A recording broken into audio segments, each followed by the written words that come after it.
দিল কলিজা জান প্রাণ ঠান্ডা করা আমের জুস বানিয়েছি আজকে, সেটাই দেখাবো কিভাবে বানিয়েছি।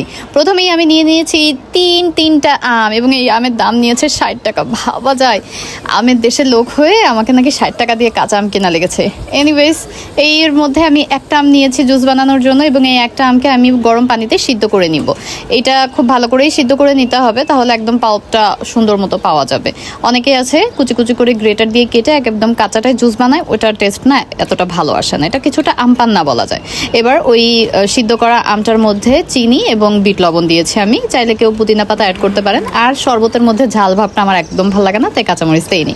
এবার এটাকে সুন্দর করে ব্লেন্ড করে পরিমাণ মতো পানি মিশিয়ে আমি আরও একবার ব্লেন্ড করে নিব এবং এই ব্লেন্ডটা করে নিলেই আমার জুসটা কিন্তু রেডি হয়ে যাবে। কেউ যদি ঠিক পছন্দ করেন তাহলে ঠিক খাবেন, কেউ যদি পাতলা পছন্দ করেন তাহলে পাতলা খাবেন। অ্যান্ড আমার জুস রেডি। আর এই জুসটা খাইতে যে এত মজা হয়,